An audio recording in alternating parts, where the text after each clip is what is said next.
mga kahop, isang mapagpalang araw sa atin lahat. Naghahanap ka ba ngayong kapaskuhan na panglagyan mo ng iyong mga niluluto? Kasi uso na nga naman ngayon mga gathering, handa-handaan.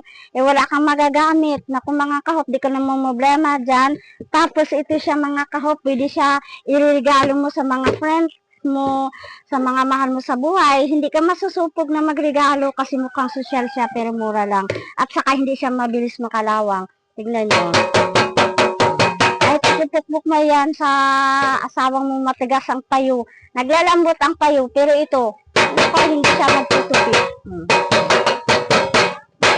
Saka hindi siya madaling makalawang ha mga kahop. Malapit kami sa dagat pero yung ito siya, hindi siya nagkakalawang hanggang ngayon. Ano na siya, ginamit ko na siya pero tignan nyo oh.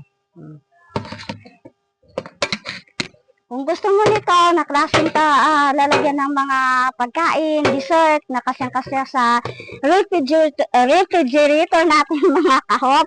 Nako, ito na ang bagay sa problema mo na gusto mo ngayon luto-luto, may lalagyanan ka ng mga niluluto mo, mga dessert, at pwede mo pang iregalo ngayong kapaskuhan sa mga loved ones mo, sa friends mo. Basta, pwede ito kahit saan mo siya gagamitin mga kahop.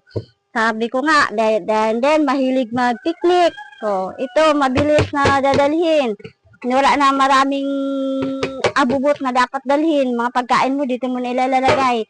Naka, mga kahop dyan, na gusto nito, ilagay ko ang link nito, mga kahop dyan sa yellow basket ko. God bless po sa atin lahat.